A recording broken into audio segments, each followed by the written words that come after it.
सूर्यकोटिसमप्रभ निर्विघ्नं कुरु मे देव सर्वकार्येषु सर्वदा।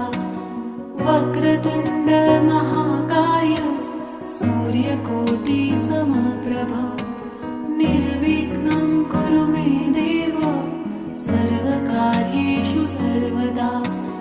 ॐ गणपतये